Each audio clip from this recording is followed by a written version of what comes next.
बिस्मिल्लाहिर्रहमानिर्रहीम अस्सलामुअलैकुम। Welcome back to my channel. तो आज मैं आपके साथ मीठे की ऐसी मज़ेदार सी रेसिपी लेके आई हूँ। मीठे की ये रेसिपी हर दावत की शान बढ़ा देगा। मेहमान आपसे पूछेंगे कि ये मीठे में क्या बना है। लीजिए जी, बिना टाइम वेस्ट किए वीडियो शुरू करते हैं। लेकिन वीडियो शुरू करने से पहले यहाँ पर आपसे एक छोटी सी रिक्वेस्ट है कि चैनल पे न्यू है तो चैनल को प्लीज़ जल्दी से सब्सक्राइब कर दें। बिस्मिल्लाहिर्रहमानिर्रहीम। ये मीठा बनाने के लिए यहाँ पर मैंने आधा किलो दूध लिया है। दूध को बॉयल आने तक छोड़ देते हैं। तो यहाँ पर मैंने 2 टेबलस्पून कस्टर्ड पाउडर लिया है। कस्टर्ड पाउडर जो था ये पिंक फ्लेवर में था। तो अब मैं इसमें पानी शामिल करूँगी, हाफ़ गिलास। तो हाफ़ गिलास पानी शामिल करने के बाद मैं इसको बहुत ही अच्छे तरीके से मिक्स कर लूँगी ताकि कोई भी गुठली वगैरह ना बने। तो लीजिए जी, कस्टर्ड जो है वो मिक्स हो गया है। बहुत ही अच्छे तरीके से मैंने इसको मिक्स कर लिया है। आप देख सकते हैं कोई भी इसमें गुठली वगैरह जो है नहीं है। तो लीजिए जी, कस्टर्ड को साइड पे रखते हैं और चेक कर लेते हैं। दूध को भी बॉयल आना शुरू हो गया है और जो मैंने कस्टर्ड मिक्स किया था वो इस दूध में शामिल करूँगी। दूध जो था वो फुल गर्म था, तब हमने इसमें कस्टर्ड शामिल किया है। तो बहुत ही अच्छे तरीके से मिक्स कर लूँगी और तकरीबन 2 से 3 मिनट के लिए पकाऊंगी ताकि कस्टर्ड जो है वो गाढ़ा हो जाए। अगर हम इसमें ऐसे कस्टर्ड शामिल करते तो कस्टर्ड जो है वो गुठली बन जाता, वो सही से उसकी जो मिक्सिंग नहीं होती। तो अब हम इसमें शामिल करेंगे पौना कप चीनी। कस्टर्ड जो है वो थोड़ा बहुत गाढ़ा होना शुरू हो गया है तो साथ ही हम इसके पौना कप चीनी शामिल करेंगे।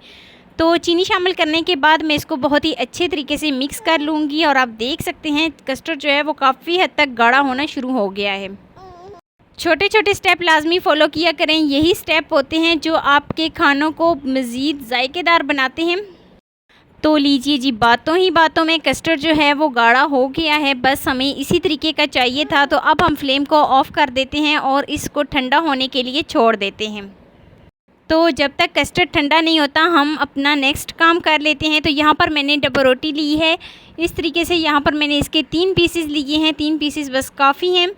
तो इस तरीके से मैं ढक्कन लूँगी, आप कोई भी ढक्कन ले सकते हैं। तो इस तरीके से मैंने ढक्कन लिया है और इससे गोल गोल इस तरीके से निकाल लूँगी।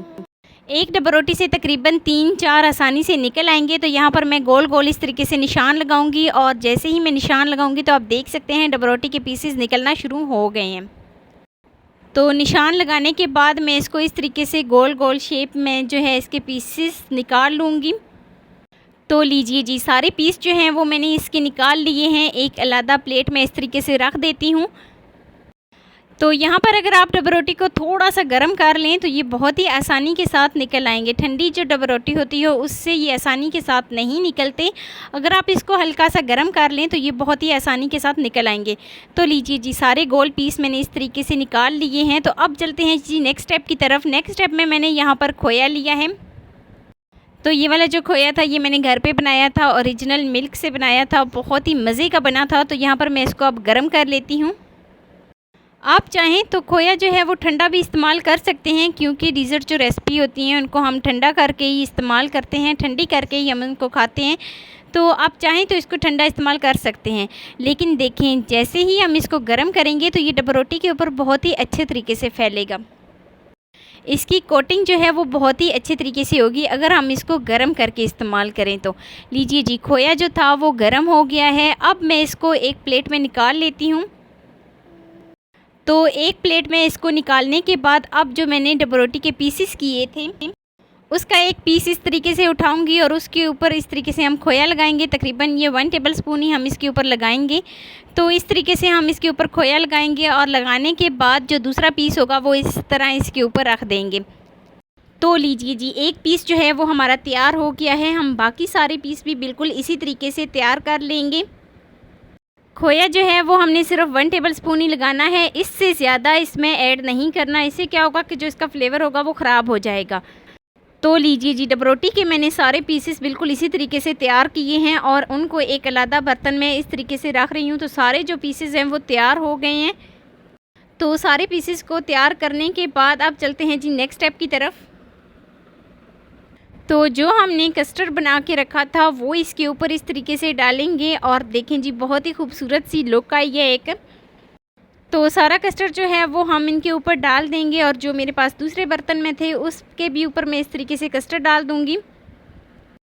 तो कस्टर्ड डालने के बाद अब हम इसको थोड़ा सा डेकोरेट करेंगे। यहाँ पर मेरे पास बादाम पड़े हुए थे, तो यहाँ पर मैंने इसको बादाम से थोड़ा सा डेकोरेट कर देती हूँ। वैसे तो जब मैंने खोया बनाया था तो उसमें ढेर सारे मैंने जो ड्राई फ्रूट थे वो डाले थे, लेकिन इसको थोड़ा सा गार्निश करने के लिए मैं यहाँ पर ले रही हूँ बादाम। थोड़ा थोड़ा करके इसके ऊपर इस तरीके से बादाम रखूँगी और मैं आपको इसकी फ़ाइनल लुक दिखाती हूँ। तो ये है जी इसकी फ़ाइनल लुक। एक दफ़ा आप ये वाला मीठा बनाएं, आपकी हर दावत में ये मीठा होगा। तो मैं उम्मीद करती हूँ कि मेरी आपको आज की वीडियो पसंद आई होगी। तो वीडियो आपको ज़रा सी भी अच्छी लगी हो तो लाइक कर देना। फर्स्ट टाइम है चैनल पे तो चैनल को लाजमी सब्सक्राइब कर देना और बेल आइकॉन को प्रेस कर देना ताकि मेरी डेली वीडियो आप तक पहुँच सके। दोस्तों के साथ, रिश्तेदारों के साथ शेयर लाजमी करना और मुझे एक प्यारा सा खूबसूरत सा फीडबैक लाजमी देना कि मेरी आपको आज की वीडियो कैसी लगी। तो मिलते हैं नेक्स्ट वीडियो में एक नई रेसिपी के साथ। अपना बहुत सारा ख्याल रखना। अल्लाह हाफिज़।